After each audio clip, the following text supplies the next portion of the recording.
Get ready for trending news and entertainment. This is Daily Flash with your hosts, Andrea Jackson and Mitch English. The fun starts right now. This is Daily Flash. Hi everyone, I'm Andrea Jackson. I am Mitch English, and we welcome you to Daily Flash. Kick us off the week here. Very excited. We got the floor crew there, and we got James. Sweet baby, how are you, my man? I am. I'm so excited. I missed my Starbucks this morning. But, you know, it is what it is. But I have a word for you. Okay, what is it? What's our word today? Interminable. Okay. Interminable. Interminable. Which means? Right? Which describes things that have or seem to have no end, especially because they continue for a long time. Much like this bit that we're doing. So, using it in a sentence. Please use it in a sentence. The family played games to pass the time during the interminable wait for their delayed flight.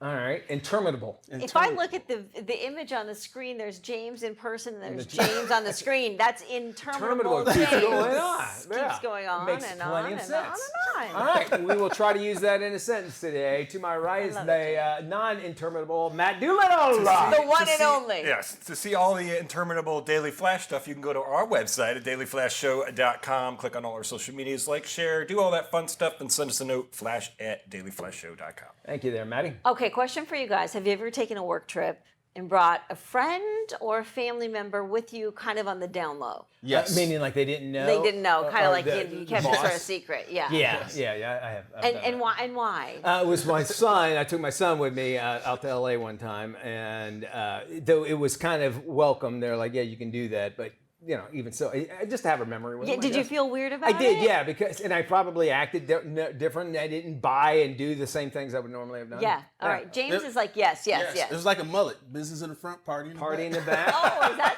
so? That's how you Party treat at it. night. I took care of business at the convention, and at night, you know, hey. I'm fortunate enough with my work trips, I get to take this jackass over here. We end up turning it into both. We- I'm the one that gets snuck on my wife's trips because she travels a lot for her work. So, and they stay at nice hotels. Yeah. Like, Yes. We're talking like Four Seasons and stuff. So she's like, show up, don't do anything stupid, Yeah. and try to avoid anybody I work with. I was going to say, are there rules involved? So Oh, yes. yeah. I got to be careful. So you kind of have Rules to to the stay. I stay in the room, or I'm like, I'll leave early or whatever and avoid wherever they're having their convention. Yeah, because they get real touchy. But Okay, very good. 74% of employees say they would sneak a family member or they- friend on a business trip and not let the boss know. If they're not paying, you know, if you're paying for their way, I don't see any issue with it. Yeah, right? if they're in the room with you, what difference does it make, right? I mean, if you're paying for their own plane ticket and whatnot, it makes sense. But then, you know, if you're ordering room service, is the company not paying for that? Yeah, I would imagine, you know, it comes down to like if it's a per diem, I mean, like you get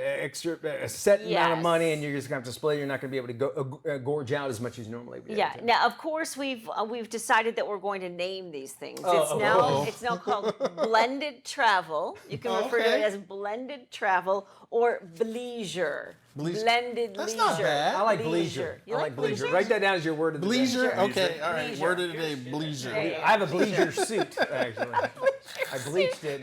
for your blended travel. For my blended travel. All right, I like that. Now, I'm glad to see that more of that sort of thing is happening. And as a boss, I could say, hey, as long as you get your work done and it's not a distraction, I would encourage it if I would, you know, because it's like, hey, look, I know you're away from your family. This is a great time. And memories, you should. I remember traveling so much. I would go to a city. I didn't even get to appreciate the city. I was there at the airport Yeah. and that's it. And it got frustrating. after a while. Where our show is based is Orlando, Florida, and there's a lot of conventions that come to town. And part of, I think, the appeal is that people will come to town with their families because they know the families can spend the day at the theme what you parks. need to do. They can enjoy themselves while they take care of the convention business part. So it is part of blended travel. there's a great story where they were trying to have this convention for construction workers here instead of Vegas. Oh, They did a survey afterwards, and they said never again because of that reason is that the families all wanted to come because they knew they were going to Orlando. So not only did it cost them more because Yeah. the families came, also they can't go have their fun,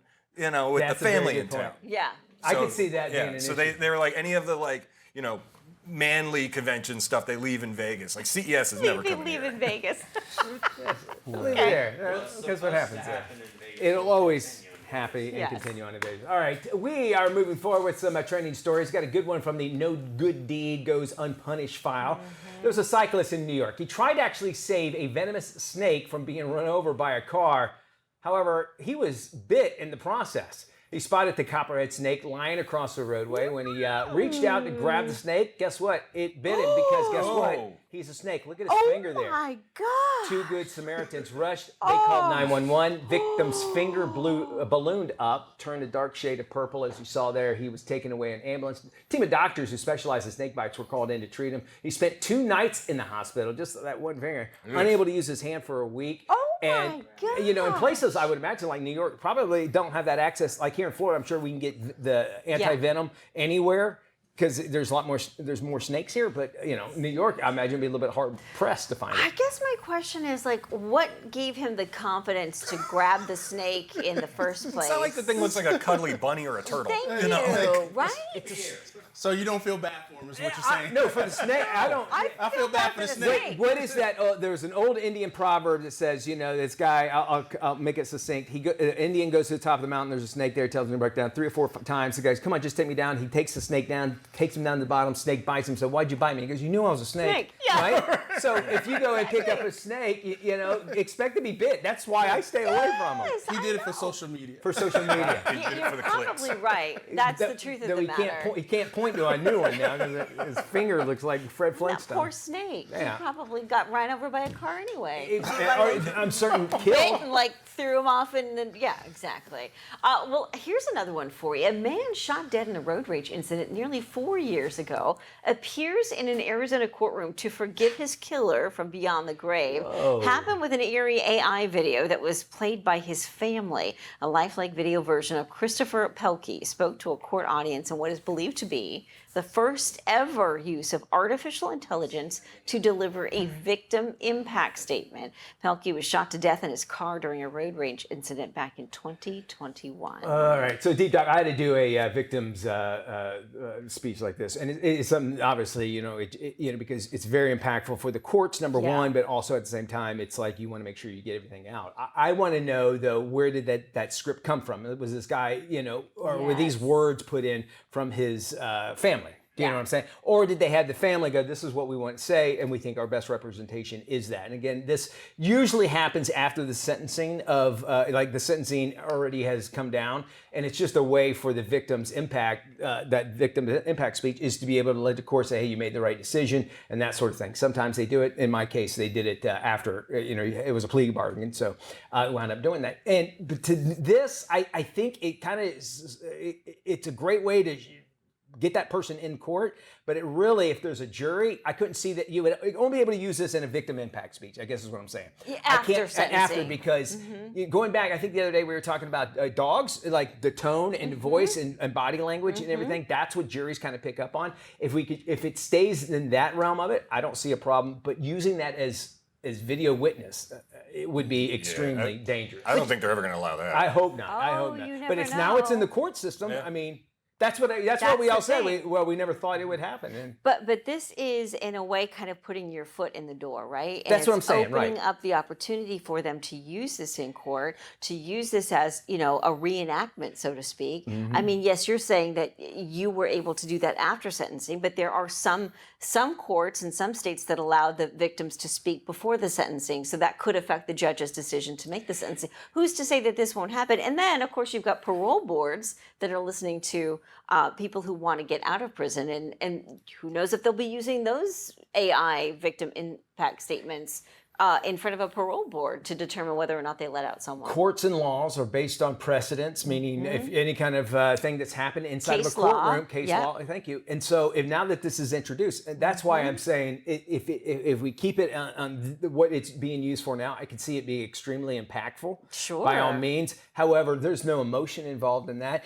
Do we know if that guy gave forgiveness or where he was at? Because this came from somebody else. It's almost like hearsay if you think about it. Yeah. But I can appreciate appreciate the impactfulness of what it was. Right, because the family is speaking for him, on his behalf, through him. Right. Which and is so bizarre. who would have thought we would ever have to worry about this? It's scary to think about it. But like Matt said, let's hope that it never does get into it. Kind of what Andrea said. When we've already seen this with AI over the last year, it's already out there. Good luck trying to put that back in. And once it keeps going, it's going to keep going because there's no regulations on it yet. And we've seen what happened with social media.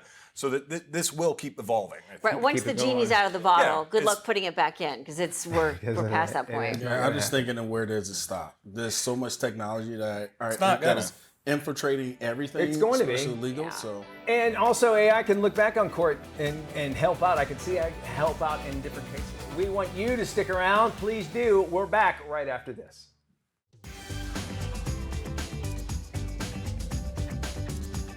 Hey, welcome back to Daily Flash. I'm Mitch English. It's time for us to check in with Tony Toscano to find out what's coming out of Hollywood and straight to your screen, no matter what size you're going to watch it on. With the latest, here's Tony.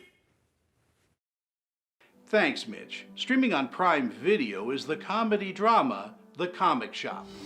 Honestly, Mike, I think you need some new customers. Tell me something I don't know. Hey, kid. What are those? Those are really good. You know, I was an illustrator for about 5 minutes. Think you could teach me to draw like that? Tell you what, you build me a website, I'll help you learn to draw. Deal. The film follows a man who was once a well-known graphic artist who now owns a struggling comic book shop in a Las Vegas strip mall. To promote his business, he trades art lessons to a young fan for help building a website and rediscovers his love for comic book art. I chatted with writer-director Jonathan L. Bowen. I'm hoping that, some audiences can get out of it that, you're not too old to give it another try. Or even if it isn't to switch careers or anything, just don't lose track of the passion that you have, because that's part of what makes you, unique. I mean, whatever that might be, though. It doesn't have to be art. It could be, some sort of work that even volunteering, or maybe you wanted to, do some sort of a hobby that you just didn't have the courage to give it a go. So. The Comic Shop is a thoughtful coming-of-age film focusing on reacquainting ourselves with what makes us truly happy in life and sharing that happiness with others. Again, The Comic Shop is streaming on Prime Video and gets an A. It's not rated. Also on Prime Video is the conversational comedy Group Therapy, where several top comedians share their stories. To be clear, I am not a therapist. We got chosen as the mentally ill comedians to be in this. From all around the world, we stuck out. I failed 3 grades, dropped out of high school. I was voted least likely. I've been running with it ever since. I have a serious sleepwalking disorder that got so bad that I actually jumped through a second-story window like the Hulk. Celexa, Effexa, Zyprexa. I think my doctor just said, let's try drugs that rhyme. In the film, a group of well-known comics talk about turning their sadness into a positive force. I chatted with comedian London Hughes. It really does help. I don't know what I'd do without comedy. I don't know who I'd be without humor. It's like so inbred in me, my bones, my family, my friends. We all have to have a good sense of humor. And I think it just helps make life easier, honestly, being able to laugh about the pain.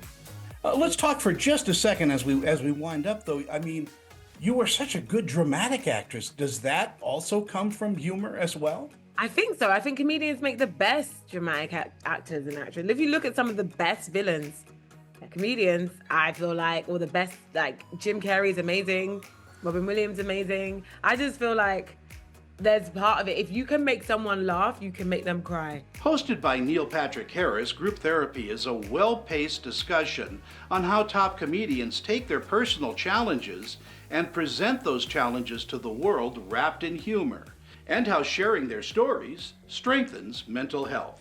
Again, Group Therapy is streaming on Prime Video and gets an A. It's not rated. For the Daily Flash, I'm film critic Tony Toscano.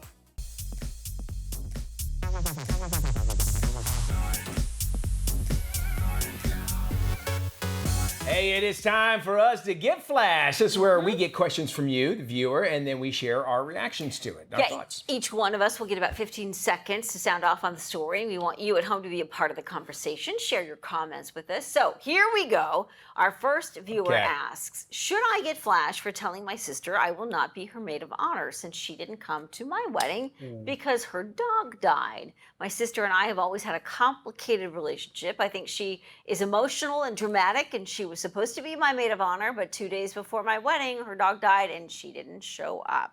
So she says she missed one of the biggest days of her life. She had no maid of honor. Am I wrong for doing the same to her? Mitch. All right, you know, you're going to be sisters for life. If you guys remember my wedding, our maid of honor took off. It was like, She was missing in action. And I got to tell you, Liza was the coolest about it. She's like, all right, whatever, okay. I mean, yeah. And then her sister stepped in, which is interesting. But keep in mind, now that can never be fixed whatsoever. You didn't go to each other's wedding whatsoever. And you know what? Bury the hatchet. If you're going to do it, well, I'm just going to teach her a lesson. You're not really teaching anybody a lesson. You're just missing out on an opportunity that you could share with your sister. Oh, that's a good point. Maddie. It depends on how special the dog was. I mean, come on. Matt's worried about the dog. Sometimes we like our animals a little more than our people. So, but I mean, if this is just going to hover over them going forward, especially if they have kids and stuff, and you want them all to be a part of the family, so she needs to just get over it. But it sounds like they've always had a complicated relationship, so maybe it's one of those where you just sort of keep your distance and you just say, you know what, let's check in with each other once a year, say hello, do our pleasantries, and move on. I want to add a caveat if there's in there. If it's an open bar, don't go. Because you're going to be... Things will be brought up from 20, 30 years ago. Or there's going to be a fight. Yes. Or do go and make sure everybody's got their cell phones out because you can sell them. Yes. There's going to be a fight. You're right. You're going to be on the do not sail list. Do not marry on the list. next cruise dust up. Up next, one viewer asks, should I get flash for pranking my wife, resulting in a mishap that I caught on tape? Ooh. Take a look. Prank on wife gone wrong. What? What is it? Hey! Oh! Oh! You're in the bed! What? What is it?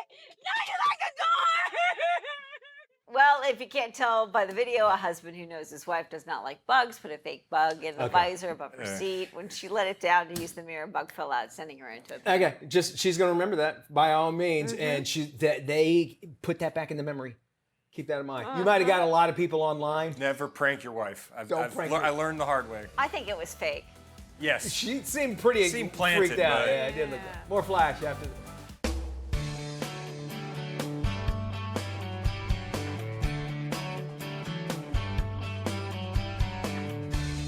Welcome back to Daily Flash. In this week's Boss Lady, we meet Shyla Sheppard. She is the founder of Bow and Arrow Brewing Company. It's considered the first Native American female-owned brewery in the U.S. Shyla graduated from Stanford, moved to Albuquerque, New Mexico with her partner Missy. The two came up with an idea, and success has led the way for entrepreneurship and their partnership. Here's her story from her friends at the Story Exchange.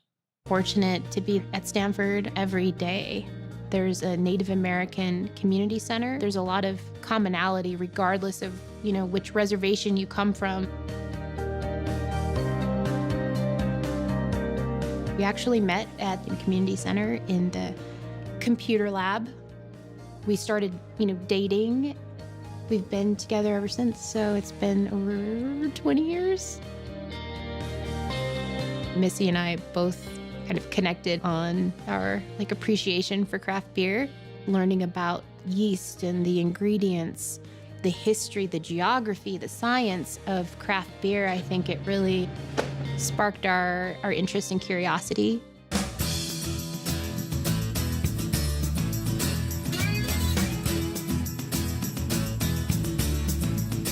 I joined the founding team of this social impact investing fund. We focused on businesses whose services or products were focused on kind of greater good.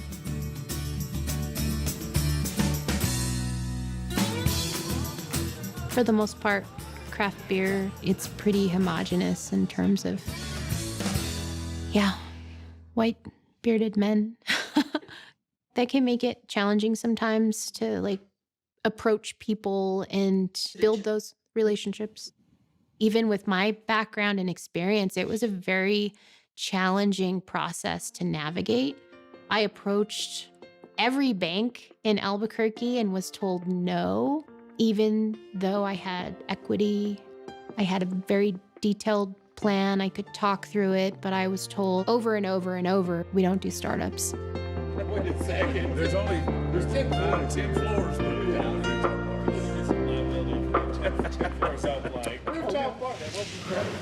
All right, so these shirts are doing really well. I thought these shirts were a lot of people like these shirts. So Missy does, the majority of like concept development. She's very artistic too, and so this has been her creative outlet. Oh yeah, that was great. I mean, that was when we were sitting with Frank, and yeah, we really just kind of came up with the one.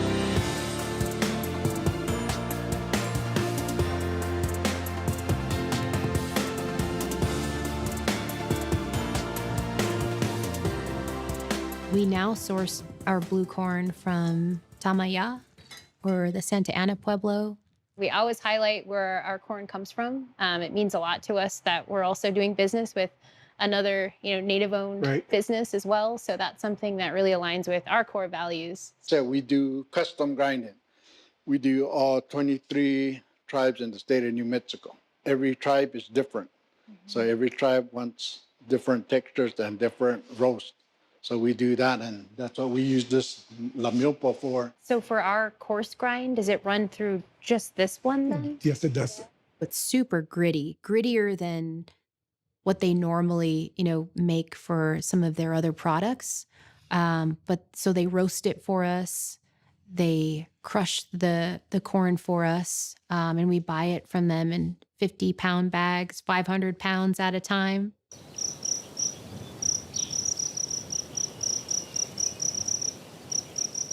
It's been just a lot of fun when we are working with unique ingredients or introducing fruit. We have an orchard at our home that we've been tending to.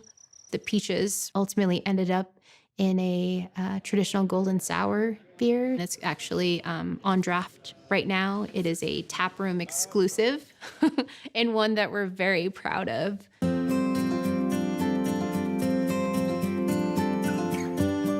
We went out looking for the wild Nea Mexicanus hop. We know that it grows well, above a certain altitude. We just kept driving, and then we got off to just stretch. I didn't walk very far, and I spotted that very distinct leaf.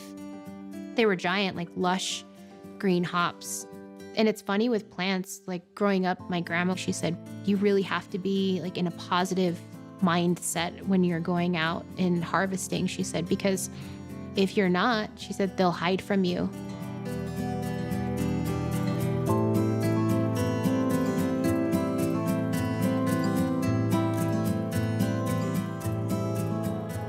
We're revisiting and wanting to learn how to carry forward methods of native agriculture and growing practices.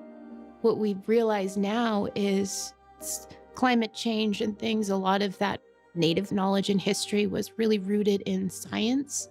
And I think we're now kind of rediscovering and relearning that. And I think that's a really exciting thing to see and to be a part of.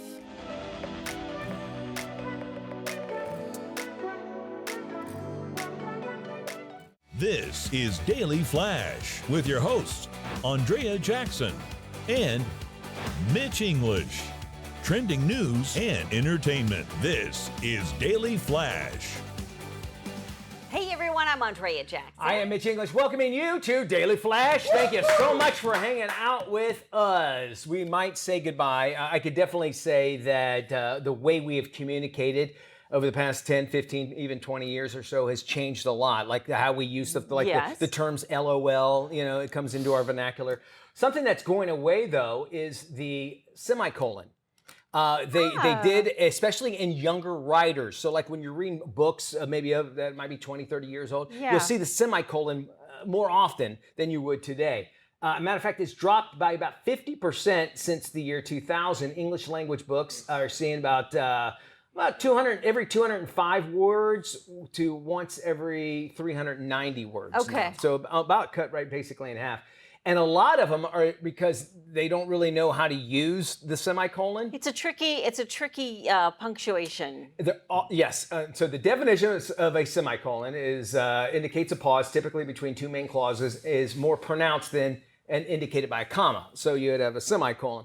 Well, they're attributing a lot of this to Kurt Vonnegut, who is a famous author and such. He came out about 20 years ago and said, listen, and this is his direct quote, okay? Do not use semicolons. They are the transvestite hermaphrodites representing absolutely nothing. All they do is show that you've been to college. Oh. Okay, that's what he had said, right? So by saying that, it makes you look like a smarter writer if you don't use it, according to Kurt Vonnegut. So they're saying it's happening. Some people say it's overthinking and it leads the audience. I don't think any of those. It actually helps. Sometimes it's like when people use a cuss word, it kind of grabs your attention. Yes. Like when people use a semicolon, it kind of grabs my attention for a second. But if you overuse it, then it wouldn't. But to me, it's just like, well, why not just put a period and start a new sentence, or a comma and make your sentence shorter? To me, if you need to use a semicolon, you're using too many words. That it is possibly so. That's my opinion. And we're in a world where things are much more succinct, and we put in the words afterwards. It seems like it would work better, but that doesn't necessarily the case. Reminds me of the exclamation point episode with Elaine on Seinfeld. She was writing a book. Why did you put the exclamation point there? It doesn't belong there. Too many exclamation points. And students these days can barely form a sentence anyway This is because true. they've been shorthanding stuff for so long. That this is what they grew up with. I mean, they're not even teaching cursive anymore. So they went on to make the muffin top of the morning. And she goes, no, it needs exclamation mark. Top of the morning to you as you read it. So do you still use it or not? I think the only places that I really have seen the semicolon is when it's followed by a parentheses afterwards and turns into a smiley face. Yes, that's the only time you yes. ever see something like that. That's a good point. Isn't that the wink? The wink one. Face? Yeah, yes, the wink of one. course. Here's one from the No Good Deed Goes Unpunished file. Cyclist in New York tried to save a venomous snake from being run over by a car and was bit in the process. He spotted the copperhead snake lying across the roadway, and when he reached out to grab him, the snake bit him with precision and speed right on the hand. Two Good Samaritans rushed to help and called 911. The victim's finger ballooned up and turned a dark shade of purple. That looks horrible as he was taken away in an ambulance. Team of doctors who specialize in snake bites were called in to treat him. He spent 2 nights at the hospital. Can you believe 2 nights? That and is was a long unable time. to use his hand for about a week. And just leave snakes alone. That's what I do. I don't get anywhere near them. Exactly. We had that cobra in the studio last week. It's not like a copperhead looks like a good kind of snake, too. It's not. The thing looks like it's gonna bite you and it's gonna hurt and it's gonna fill you up with venom. Yes. I've said if it's a twig and it looks like a snake, I don't even get near that, because it'll turn on you. I remember walking the dogs, and it had rained. It was one of those big rainstorms we got here, and I was crossing over a wooden bridge that was above water.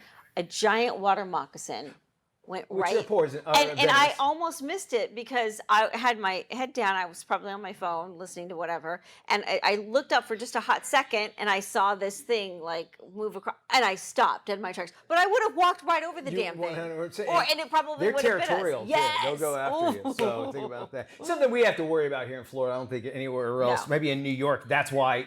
Who would have thought that a copperhead snake would be in there? We do have a couple snakes in the studio, and that's James and Matt. Snakes on the plane. No wonder what's going on. More Flash after this. Stick around. We love all the animals. Just not very crazy about snakes.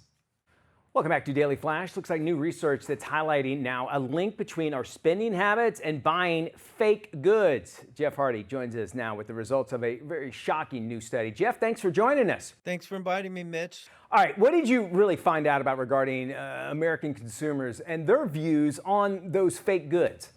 Well, what I've found is that the U.S. is being flooded with fakes that are fueling a dangerous global economy that's robbing the GDP of about $4 trillion a year. And some of our research shows that that 40% of all counterfeits globally are destined for U.S. marketplaces. What would you say is the big takeaway that you definitely want to share with our audience? Well, the big takeaway is that, consumers in the United States are vulnerable to all kinds of fake goods across virtually every sector, pharmaceuticals, for example. But our research study shows that the top categories where consumers are buying fakes are fashion, cosmetics, alcohol, if you can believe it, and illicit tobacco. So taken together, I mean, these products are robbing the U.S. government of avoided tax collections. It's precluding job opportunities in the U.S. And it really, Mitch, it goes beyond just those financial costs. There are these hidden costs, human costs, because you go buy a pair of counterfeit sunglasses, you think you're getting a bargain, but you're not, because the true human cost is that those profits are fueling organized crime groups. They're fueling human trafficking. Those products could very well be made by forced and child labor somewhere. So, the costs are deep and they cut all through society. Folks want to find out more, where can they go get more information? They can come to my website, traceit.org, but I also urge them to contact the White House because, President Trump is one of the few presidents in history who's ever concentrated on counterfeiting. He did that in his first term. And it's time that he recommits to that and starts cracking down on fakes coming in from China and stops allowing these e-commerce websites from listing fake products. Interesting stuff there. Thank you so much. We're going to post this on our website at dailyflashshow.com. Thank you, Mitch. All right, here are some really great products to keep you looking fresh as the summer season approaches. From lip balm to body lotion, beauty expert Millie Almodovar reveals her secret weapon for radiant, hydrated skin. This summer, I'm starting my self-care routine from the ground up with O'Keeffe's Healthy Feet, a concentrated cream that heals and repairs dry, cracked feet. Full body hydration is essential, so next, I use O'Keeffe's Hand and Body Lotion. It keeps my skin moisturized without the heavy, sticky feeling. I love to top it off with O'Keeffe's Lip Repair. It quickly heals and restores dry, cracked lips. For more information, visit o'keeffescompany.com. From orchard to table, Georgia Juicy's bring the flavor. Registered dietitian Carissa Galloway is here with a juicy scoop on this popular summer fruit. Carissa, let's talk peaches. I mean, we have to, right? This is the queen of the summer fruit, the Georgia peach, and Georgia peaches are the very best tasting peach, but listen up, they're only in season for 90 days. So we can't wait. We've got to head to Publix because these Georgia Juicy brand peaches exclusively at Publix, and you'll find them in these fun, convenient grab-and-go bags with those juicy and sweet Georgia peaches. Tell us a little bit about where they're grown. Yeah, so what I love is this is a fun, family-friendly brand, and these are grown by Lane Southern Orchards in Georgia, exclusively at Publix all summer long. But don't wait, like we said, 60 calories in a medium peach, so it's great as a snack, or you can do it in recipes, but pro tip, don't put your peaches in the refrigerator. That's where flavor disappears. Is that so? Carissa, good stuff. For more information, you can look for Juicy brand Georgia peaches at Publix.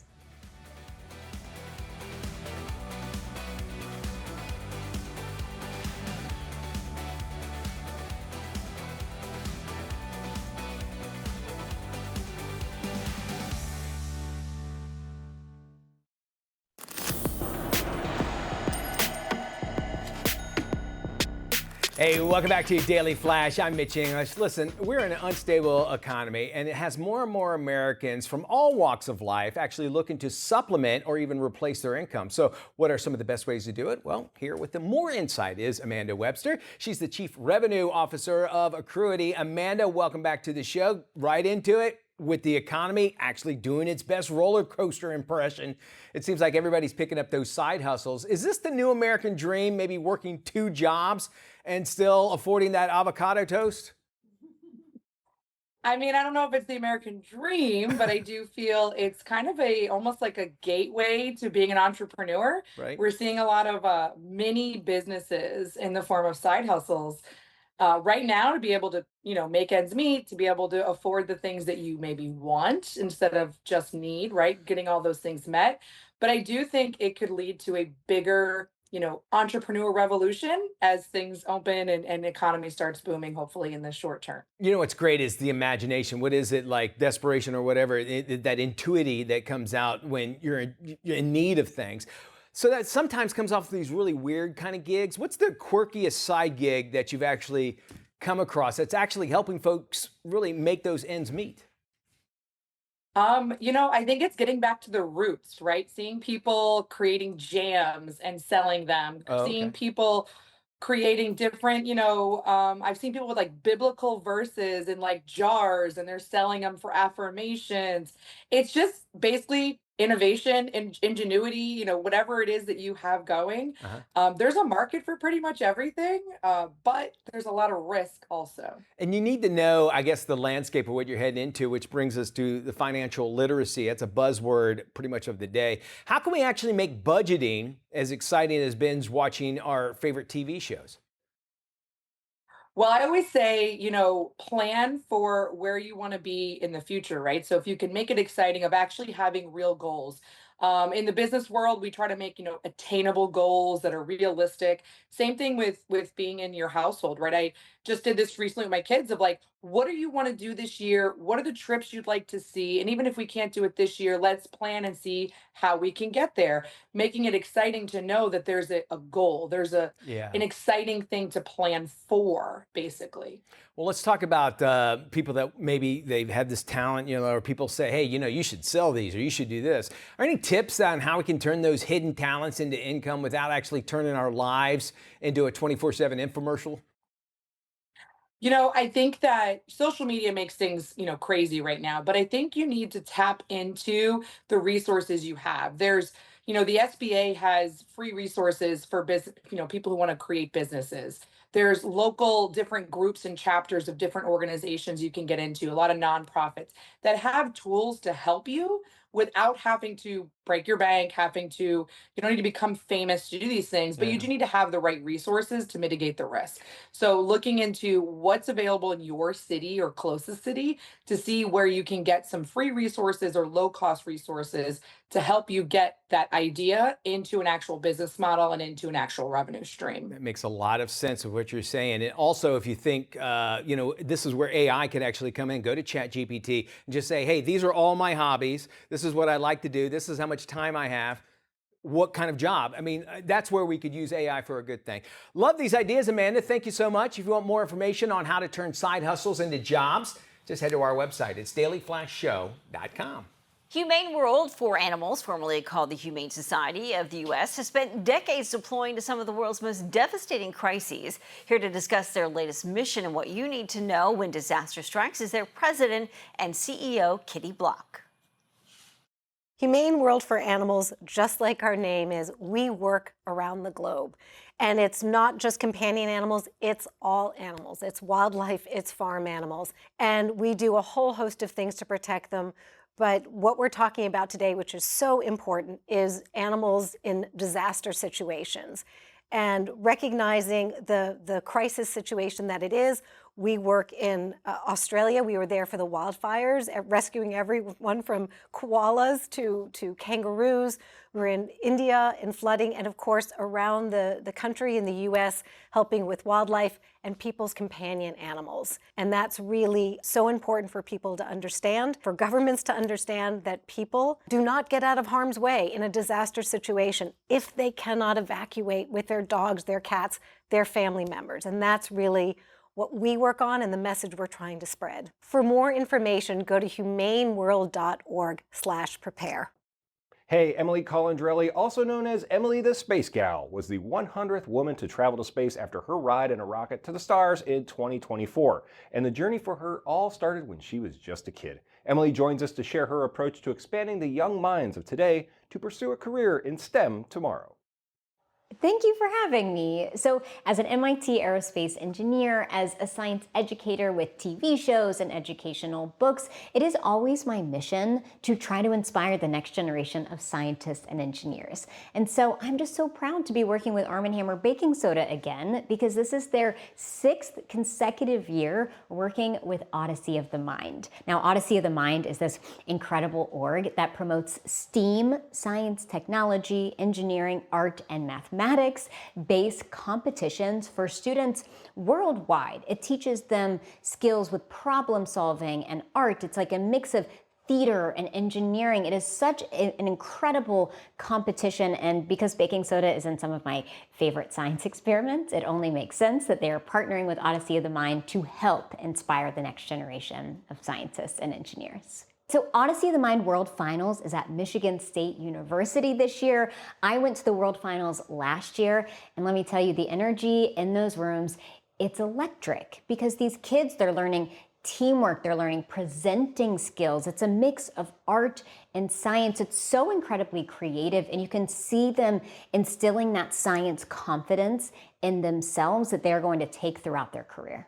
One of my favorite recommendations to families, if they want to inspire science confidence in their kids, is to do these easy at-home science experiments. I have 2 books where I created 100 different science experiments for families to do just this. Some of my favorite are with baking soda. You can make baking soda rockets or paint can rockets, or if you have really little kids, you can simply mix baking soda and food coloring and vinegar and make these rainbow bubbles. It's just a really tactile way, a physical way for kids to show themselves that they too can be a scientist.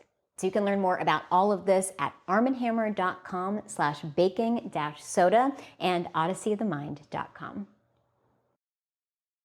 More Flash after this.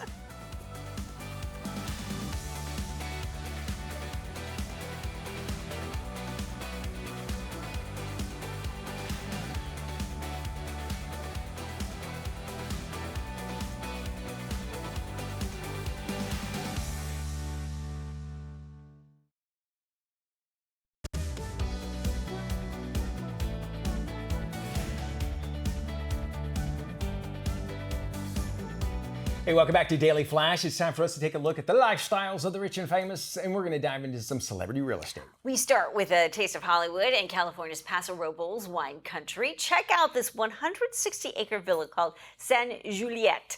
The sellers of the estate are the Emmy Award-winning producers of American Idol, Ken Warwick and Nigel Lithgow. They purchased the property for $5 million back in 2005, then invested more than $12 million to tear it down. In its place, they built 2 3,700-square-foot Tuscan-style villas. In addition, they added a tasting room, kitchens, a pool house, and replanted the vineyard. There's currently a 94-acre vineyard along with winemaking facilities, and there's an additional 34 acres of land that is currently unused. The producers want to sell to spend more time with family. Isn't that stunning? The landscaping of that, man, is just amazing. Look at that.